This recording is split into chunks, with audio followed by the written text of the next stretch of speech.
I used to, try to be a bit profound or something. But I don't have any of that anymore.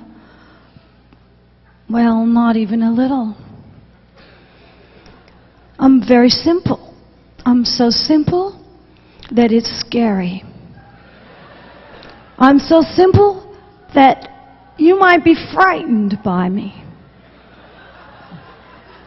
Because you think, what if I, wow. And then I'm like that.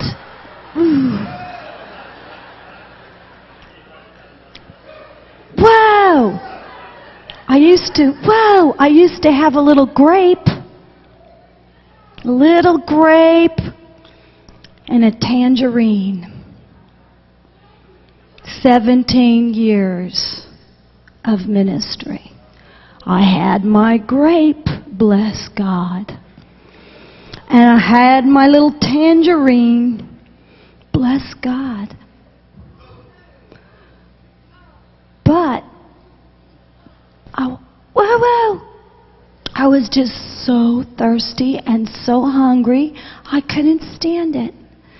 I just thought, Jesus, I want to bring you more than a grape. Lord, I want to bring you more than a tangerine. Because you're so lovely and holy, and there's a world that's lost and dying and crying and broken. And God, I want to bring you more than this. Ooh. And what happened is, I got so ravished by His love. I got so close to Him. I got so close to His huge heart. I started to understand who I was, who I wasn't, and who He is. Wow. Maybe that is profound. After all. Actually, it is. Wow. What happened? Lots of stuff happened, but I don't have a lot of time. So I'm going to give you a really short version. I had a few wonderful people pray for me here. I'm like a sponge. I'm like this sponge. I just want more because I keep seeing the nations and the dying and the hungry. And I say, God, if you want a jar of clay, you can have me. If you would like someone to possess, I'm here. So, I realize that I may look silly to you. However, I like the fruit. And I like, I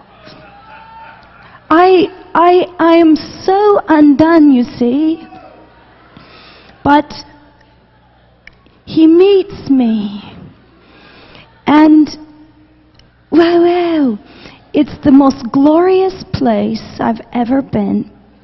Shabbat. Okie dokie. What happened was I went to heaven. That's a great place to go. You ought to go there. I don't know why people are so worried about dying. If you've seen His face, you would not be worried, not even a little bit. Perfect love casts out all fear. And when His love gets a hold of you, you're not afraid of anything. You're not afraid of anything. Whoa! So I went to heaven. And wow, that's a nice thing to do. I went there And there was the Father, and He gave me keys. And it actually happened here in Toronto. So sometimes I have to say the T place because it's almost scary to say Toronto because people go, the T place. It was the T place, Toronto, where you are. I was there upstairs, and I went to heaven, and the Father gave me keys, and whoa, He showed me all these rooms. And it was the most amazing thing because I didn't really understand. I loved the Father, Son, and Holy Ghost with all my heart. I just love Him. I love Him. I hope you can tell I love Him. He's more lovely to me than life. So when people shoot at me or have machine guns go off, I get thrown in jail, all of that never bothers me anymore. You know, because I'm so in love that I can't get afraid. Do you understand?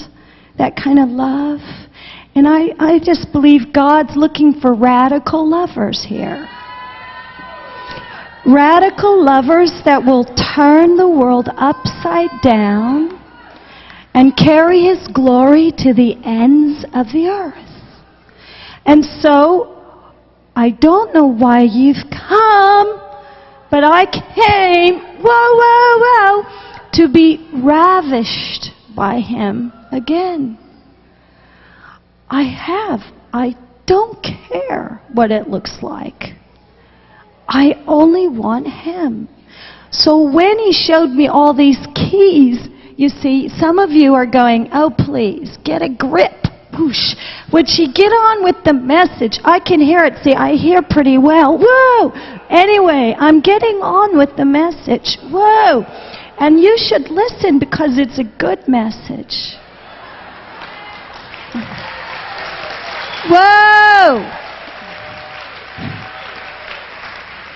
I got to see the rooms in heaven, and they were amazing. And there was everything there. The first room was the most bizarre thing I've ever seen. I walk in there with the Father.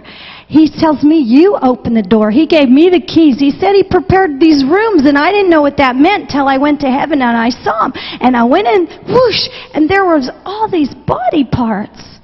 There was every kind. There was ears and eyes and noses. There was intestines. There were legs. There were feet.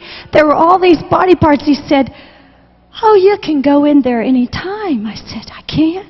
He says, yeah, I'll tell you when to go in there. You go in there and we'll get a leg and we'll put it on and they'll be fine. He goes, you just listen to me and we go in together. We'll just go in and we'll get some eyes. And I said, that is so cool. I thought that was such a cool thing. This room full of body part. So I just started going in there. I listened to the Father. Whoa! I didn't just run in. I listened to the Father. I was just walking around. I don't tell old stories. This is new. Nothing's old. There's no old revival. The revival's happening. I don't like old stories when by a long time ago when God used to move. Forget it. He's moving now. What? Whoa. Why would we want, whoa. I don't want to go there. So just about a few weeks ago, the glory cloud came, whoosh. It just came like that. And wow, it was just the glory. And then everything started to happen. And I said, oh, God's healing legs. And this little paralyzed little girl gets up and dances. It's just so neat when God just says, okay, you can go in that room. And it's so fun when the glory comes and then the blind and the deaf, they just suddenly see and hear, you know. Don't you think that's neat? That's what God does. That's what God does. He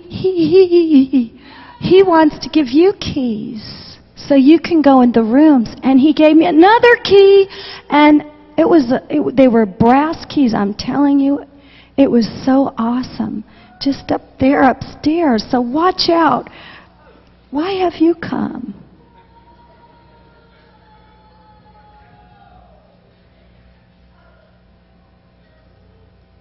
Why did you why are you here?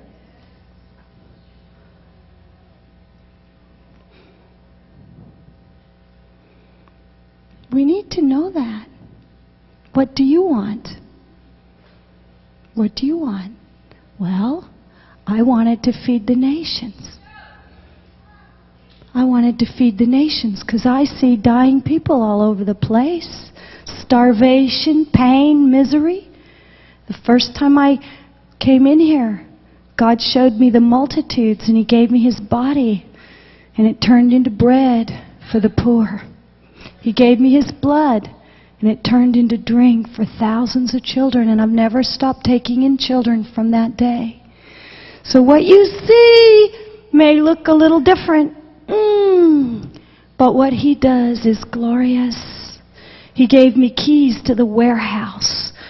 And I'm going to tell this story because some of you are so scared that you need to hear a little happy story so you're not so frightened to give your whole life away and die. So,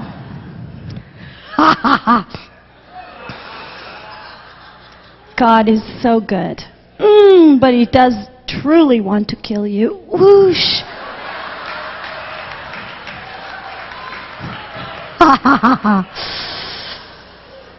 Shabbat, and raise you up with this kiss. Wow. Okay, I'm trying. I'll try to speed it up. Here we go. What happened? I got in that room with all that food, and I thought that was so neat, because if you looked at thousands and thousands of people every day who had to eat, and you had to feed them, you would like to know that you could go in that room, would you not?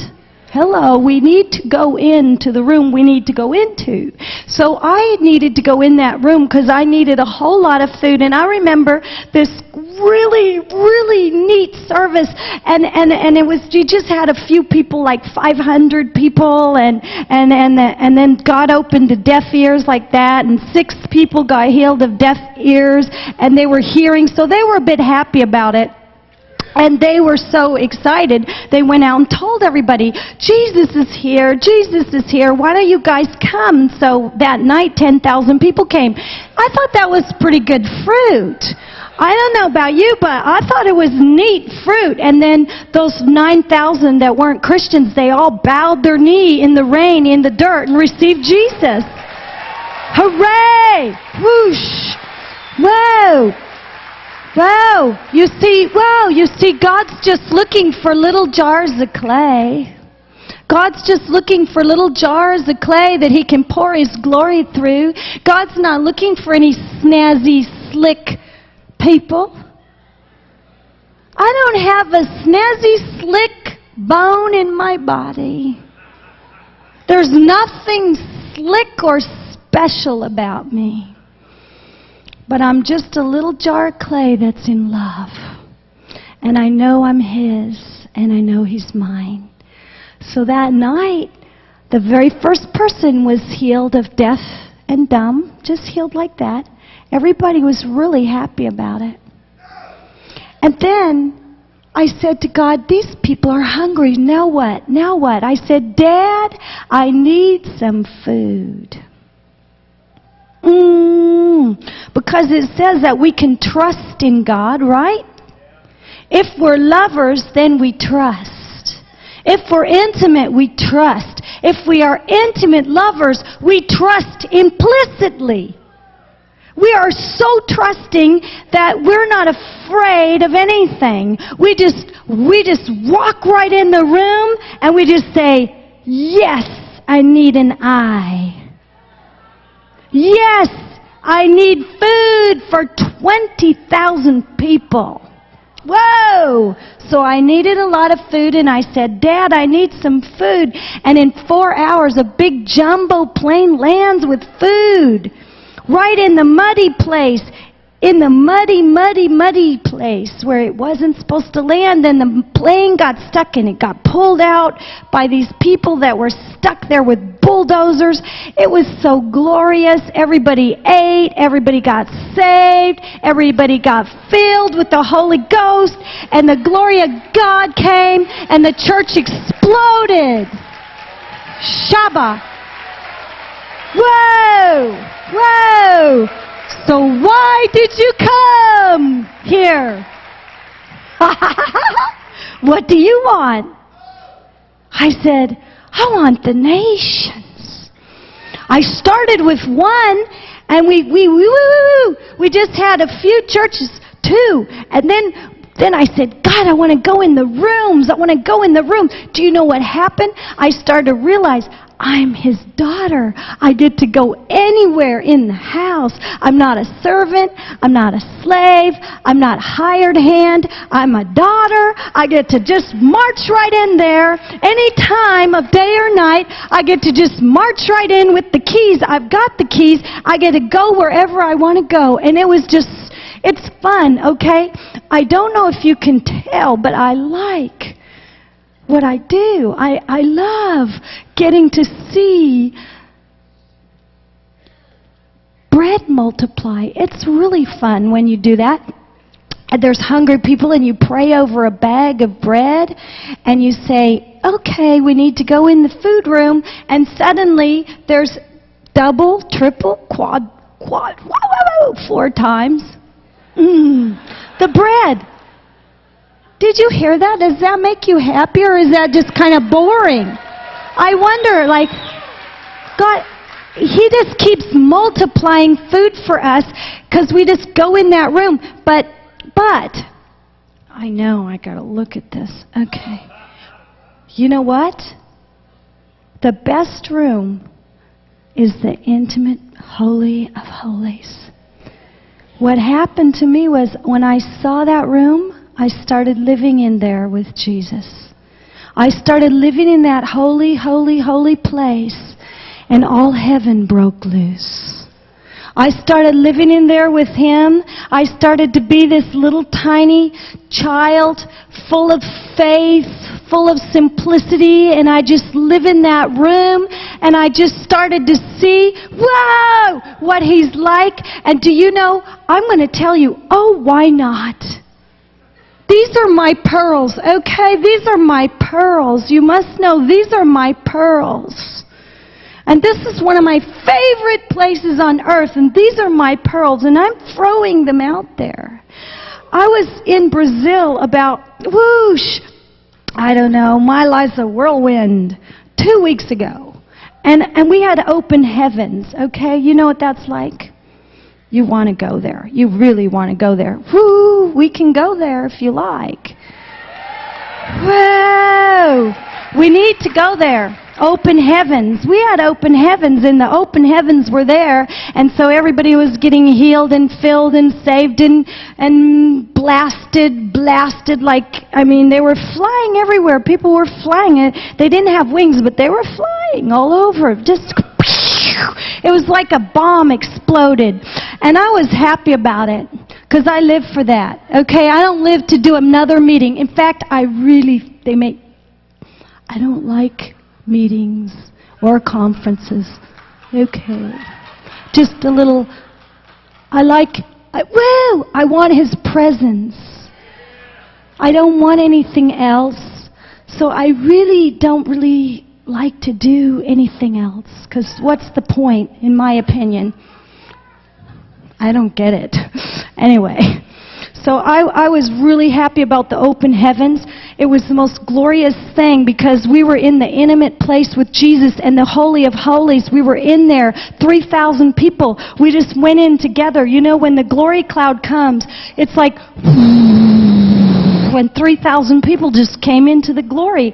It was awesome. And finally, it was just so heavy that I just laid down, because, you know, I just couldn't do anything. I was just so overcome by the glory that I just laid down, and the most amazing thing happened to me. These worshipers, they did something that just absolutely ruined me forever. Okay, when I was 16 years old, I got saved and, called, and I started to preach. It's a little long story, so never mind. But it was awesome. I never looked back. I've never once looked back. 16, I went for it, and I have been going for it ever since. I am just this passionate lover of God, and I've just been running for Him and loving Him. And so 16, I gave up my career as a dancer, and I gave it up, and I said, here's my toe shoes. And I laid them down, and it was hard because it felt like my guts were ripped out. And I said, here they are on the altar. And, I preached and I preached and I preached. And about 19, God said, okay, pick them up. I want you to dance for me. So I did. And we danced around the world and saw thousands of people saved. We danced around the world. And then, you know what He did? He said, now put them down again. Lay them on the altar. I want you to sit with the poor. So I said, okay. Okay, here's my toe shoes again. And I laid my toe shoes down again, and I sat with the poor for 18 years. Do you know what happened? Here's my pearls. What happened to me 14 days ago or so?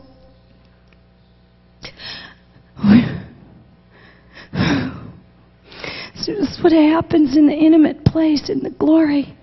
Nobody knew one single thing about where I'd been or where I'd come from. Not one person. I hadn't shared one thing about my past.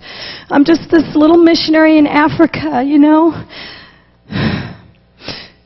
And there I am, just lying there, just because the glory's so heavy, and this girl takes off my shoes. And she starts crying, and she's sobbing my feet.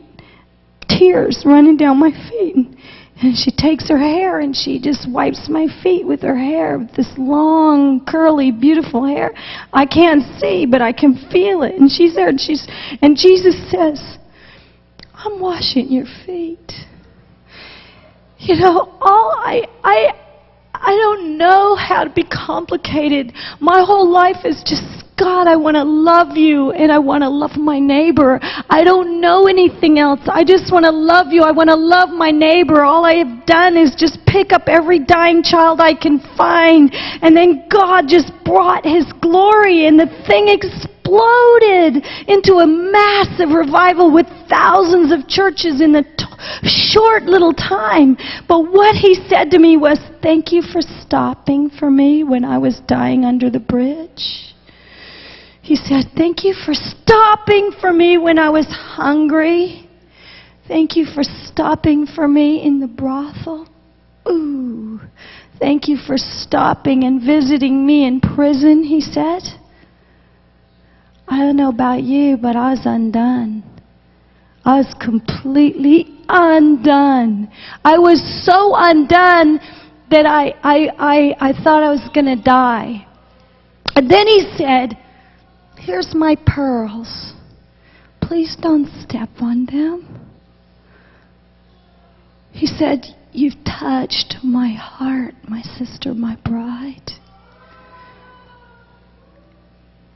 You touched my heart, my sister, my bride. And then some girl sticks ballet shoes on my feet. And the Lord said, thank you for laying your life down. Thank you for being obedient. Thank you for walking in obedience. Thank you for loving me. You've touched my heart, my sister, my bride. I want to dance with you across the earth. I want to dance with you across the earth. And He took my hand, Jesus took my hand, and He looked into my eyes. He just looked into my eyes with the most amazing love, the most amazing passion. And He said again, you've touched my heart, my sister, my bride. And He said, come and dance with me. And He didn't look forward. He looked at me. His eyes were fixed on me. His eyes are fixed on you. His eyes are fixed on you, fixed on you. His eyes are fixed on you, and He wants you to come into that intimate place. Well, He took my hand and we started to dance, and these girls in this worship team knew nothing about what God was saying to me. They knew nothing, and yet they were doing each thing He said He was doing. And we danced, and we started dancing across the earth. And then He said, "Now look, Heidi, look. Look, Heidi, look." And for a moment, I turned to look, and there were multitudes and multitudes. There were hundreds and hundreds and hundreds of thousands of people. He said, "Do you see? Can you see? Can you see? Can you see?"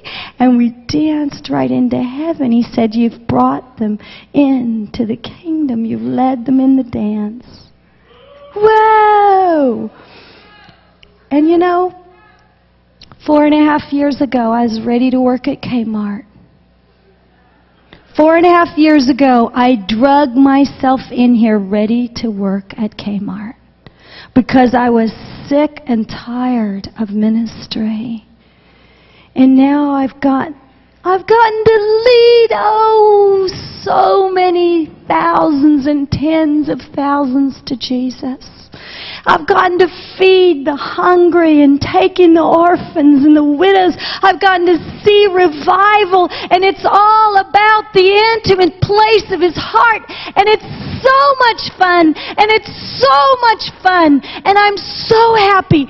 And I will never, ever go back. And there's no place you can go but into His arms. There's nowhere else, you guys. You can get all your strategies and your little plans and your cute little charts, and you can read all your books. I did it for 10 years. I know what I'm talking about. Read, study, get it, push, drive, go. Oh, forget it. You gotta be in that place of intimacy, where fruitfulness is natural.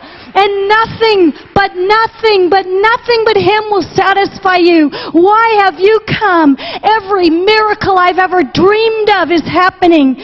The deaf hear, the blind see, the cripple walk, the paralyzed little kids start dancing. How would you like that? That's what I like. I can't stand to do just another meeting with a little chart. Please, please, give me a big break. You cannot chart your way to church growth. Whoa! It's about living in the inner chambers. Whoosh! And when you live in those inner chambers, all heaven breaks loose. Shabbat! And you can be forerunners. You can run into that place. Whoa, that was a point. Point 2.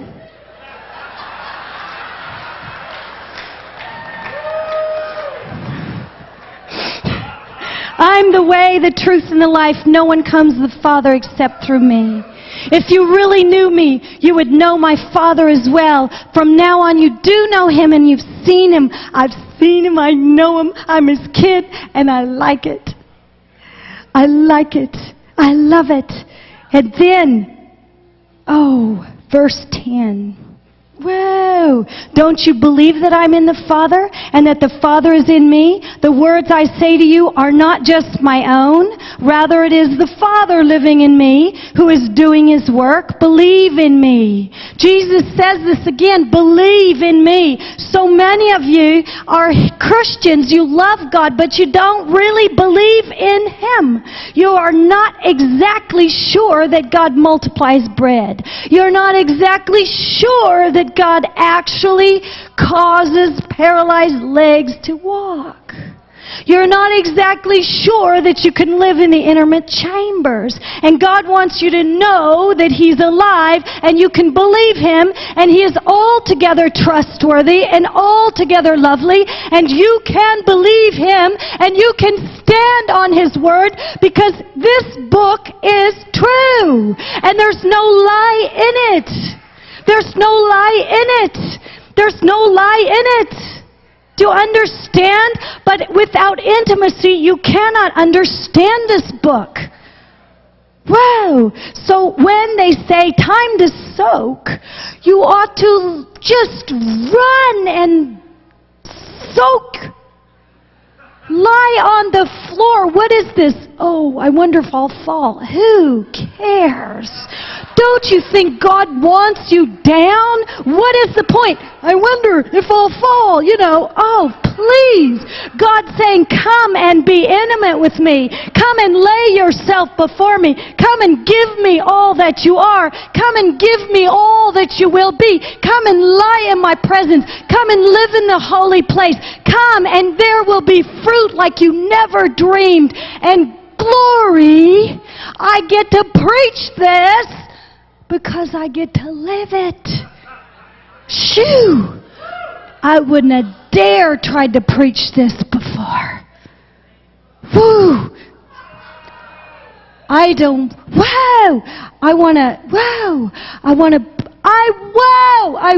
want to be the message. I do want to be the message. Wow, whoosh. Oh, yes. Oh, point 2 is done. Point 3. Whoa!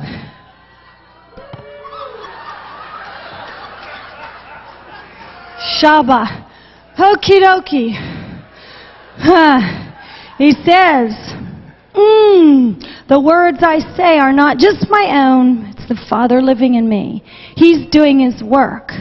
Believe in me when I say that I'm in the Father and the Father is in me, or at least believe in the evidence of the miracles themselves. I tell you the truth. Anyone. What?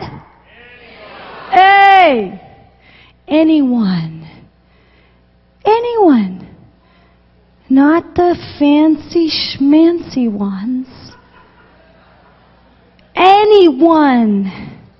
Wow. Who has faith in me will do what I have been doing. Jesus is a lover. Jesus is a lover. Jesus is a healer. Jesus is a friend. Jesus is merciful, kind, long-suffering, patient. Jesus is altogether beautiful. He wants you to carry Him, Shabbat, His fragrance to the ends of the earth. He wants you to carry His fragrance to the ends of the earth. He says that whoever, that means you. You want to be an abandoned lover? You want to be an abandoned lover? Does anybody want to be an abandoned lover? Wow, then all these things, you get to do exactly what He did. And the thing that blows your mind is He says you get to do even more. He said you'll do even greater things than these because I'm going to the Father and I'll do whatever you ask in my name. Wow. The cool thing is you don't ask for boats unless you need to go down the Zambezi to reach the tribes, You don't ask for stupid stuff. When you are in the intimate holy place, you only ask for that which God is pleased with because you're ravished by His heart, so you don't ask for stupid stuff because stupid stuff hinders you from the kingdom. And He says, you can ask whatever you wish. I started to believe it. I started to ask for it, and He did it. He did it. Whoa! I didn't want to say this, but He just told me to do it. So here it goes. Okay, I was not allowed to come to Toronto. It was definitely the T place for me. Or Pensacola, mind you. Those were the two places in the letter.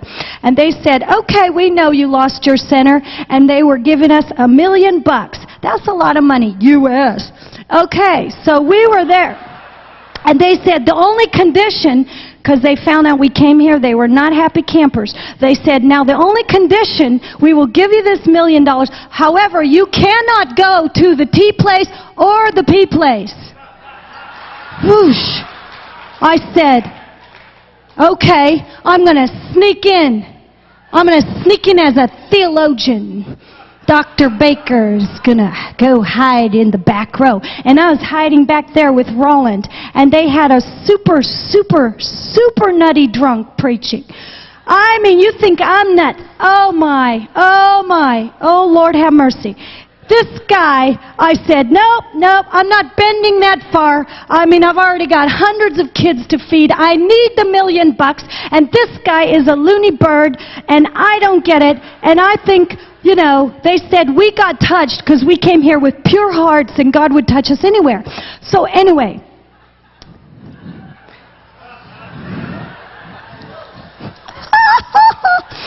So, I wasn't supposed to be here. Neither was Roland. And Roland and I are back there, and bless God, John says, is there anyone here from Mozambique? And we're going, please, let it be so.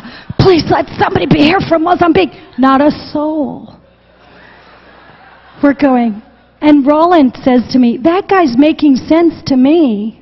That really drunken, bizarre man. I look at Roland, I'm like, he's the smart one in the family. What are you thinking? And I'm thinking, Roland, you think, okay, I'm like, oh God, I want to hide. I need the $1 million. I want to hide. This guy's popping Tic Tacs. I'm going, please, oh please. I'm a theologian. I mean, 10 years of systematic theology. Give me a big break, I'm thinking. And so John says, okay, come on up here. I think your name's the Bakers. Oh, God. Oh, God. Oh, no. Oh, no. Certainly there's no more Bakers from Mozambique. Not a soul. I'm like, oh, now I'm dead. Because, you know, these video cameras, oh God, they are so scary. Those cameras, just like they got the boom, they come right over to you. Well, they did it. And John and Carol, they pray for me. And I mean, everything happened. As you've seen, it all happened. I shook, rattled, rolled. I swam on the carpet like a fish. And they're saying swim, and I'm going, swimming away. I mean, it was, Lord have mercy. I got the shaky legs. I laughed hysterically, slobbered my guts out, swam on the carpet, everything, and the video's right there. Well, Rollins said, really well done, poster child.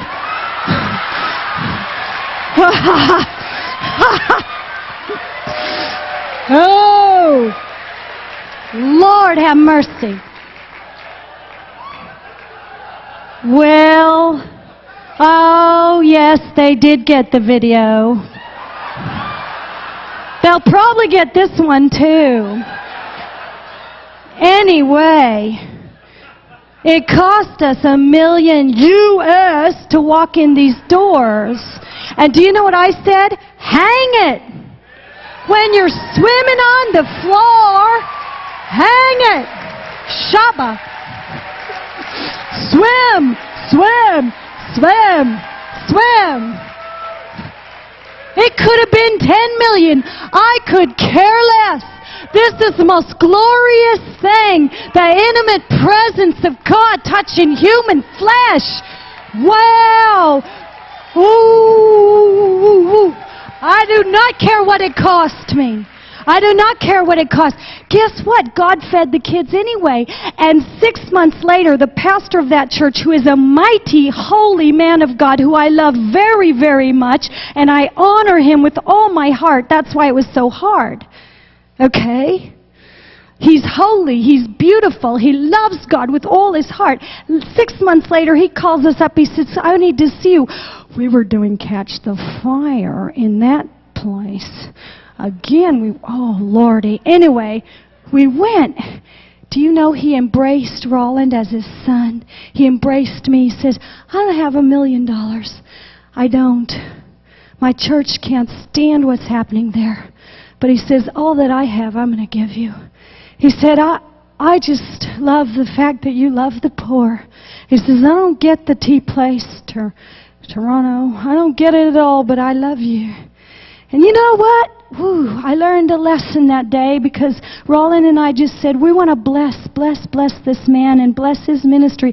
Every time our kids didn't have food, every time the government said they'd shut us down because we didn't have block buildings, because we didn't have money to build them anymore, God said, bless. God said, bless him.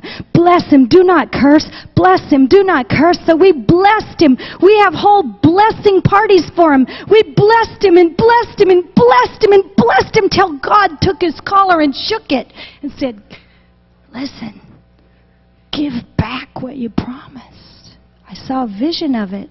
2 days later, his secretary called. Woo! Anyway, I thought that was a good story. And if there's somebody who doesn't understand that you came to the tea place, just bless them. Don't be upset with them. They don't get the tea or the pea place. It's okay. Bless them, love them, bless them, love them, until something happens in their heart where they're just desperate for more, just like you are. Bless and do not curse. Woo! Okay. I've got, woo! Oh, I'm almost done. We got to do all this stuff when we started living in the inner chambers. Supreza here, he came with me. Raise your hand. This is our best buddy here. he gets to do this stuff. He prays for a dead lady and she gets up. That's so fun. We get to do fun stuff like that. And plant hundreds of churches. He just goes around planting hundreds of churches. Why? Intimacy. He's been blasted since the second he got here. Why? Because he's a sponge. Because he has nations to bring to Jesus. Whoosh! Get him, God. How hungry are you? You know, what do you want to do? What do you want to do? Work at Kmart? It's up to you. Kmart's okay if you can, you know, bring people to Jesus there. That's fine. No offense. Lord have mercy. But, you know, there's a world out there that's desperate. What do you want to do? Why'd you come? Okie dokie. I want to do the work. Woo! Oh, I don't know why that happens, but it's okay. I get to do this stuff. I get to do this stuff. I love doing this stuff. I love going into the brothel and bringing them all to Jesus. And they sob their eyes out and say, I can't sell my body anymore. I love doing this stuff. I love walking in the dump and praying for paralyzed guys that get up in the garbage and start dancing. I just think that is just the most wonderful thing. We get to do this stuff. Woo! Because we're sons and daughters of the Most High God. And He gave us authority. When we live in the inner chambers, we have authority because radical lovers will do anything. And radical lovers, He'll do anything for them. Ha ha ha. So, this is the next point 4. It says right here in verse 15, if you love me, you will obey me. You will obey what I command, and I'll ask the Father, and He'll give you another counselor to be with you forever, the Spirit of truth. Wow. Wow, wow. If you love me, you will obey me. It's true. Radical lovers are radically obedient, and they do anything He says anytime. How about you? How about you? Will you do anything, anytime? He wants to ravish your heart. So you're so in love, you're so snockered that you don't care. That's the place I got. I'm just snockered all the time. I'm in love. And I'll go anywhere He wants me to go, anytime, because I'm just lost. I'm a complete wreck in the natural. I'm just in love. So they can wheel me in or wheel me out or flop me down or pick me up. I don't care. I just want God. Woo! So what does He say here? He says that I will not leave you as orphans. I'll come to you. we just had a whole Father Heart thing, and I was so happy because I thought, man, it's prophetic. You told us to start this whole revival, which we didn't know would be a revival, with orphans. You said, pick up the dying, pick up the orphans, pick up the street kids, pick up the AIDS kids. And I thought, okay, that's great. I love that. So I just picked them up. We just brought them home, and everybody lived with us. You know, we saw Jesus. I saw Jesus. He said, feed him, I fed him. It's really simple. The gospel's so simple. It's so simple that you know, we don't get it. It's that simple. So he's just picked them all up. And I realized something, that this whole, you know, this